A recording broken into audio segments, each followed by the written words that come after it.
Welcome to beginner friends. అందరికీ నమస్కారం. ఓం నమో భగవతే వాసుదేవాయ. ఓం నమో భగవతే వాసుదేవాయ. భగవద్గీత పారాయణలో ఈరోజు 3వ అధ్యాయము కర్మయోగము. 23వ శ్లోకం. యది హ్యయం న వర్తేయం జాతు కర్మణ్యతంద్రితః మమ వర్త్మానువర్తంతే మనుష్యా పార్థ సర్వశః.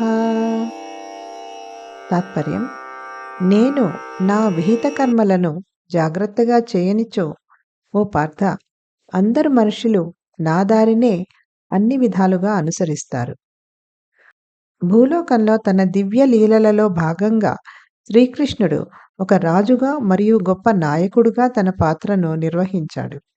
ఈ భౌతిక ప్రపంచంలో శ్రీకృష్ణుడు అత్యంత ధర్మాత్ముడైన వసుదేవ మహారాజు పుత్రునిగా వృష్ణి వంశంలో అవతారం ఎత్తాడు.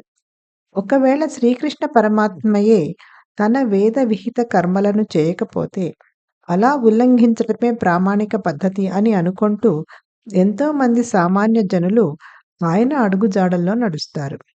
అలా చేస్తే జనులను తప్పుదారి పట్టించటం చేత దోషుడనవుతాను అని శ్రీకృష్ణుడు అంటున్నాడు. Meaning of the shloka is: O Partha, for if I did not carefully perform the prescribed duties, all men would follow my path in all respects. In his divine pastimes on the earth, Sri Krishna was playing the role of a king and a great leader. He appeared in the material world as the son of King Vasudeva from the Vrishni dynasty, the foremost of the righteous.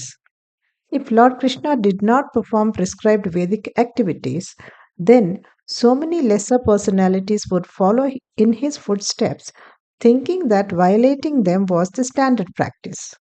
Lord Krishna states that he would be at fault for leading the mankind the wrong way. ఓం నమో భగవతే వాసుదేవాయ.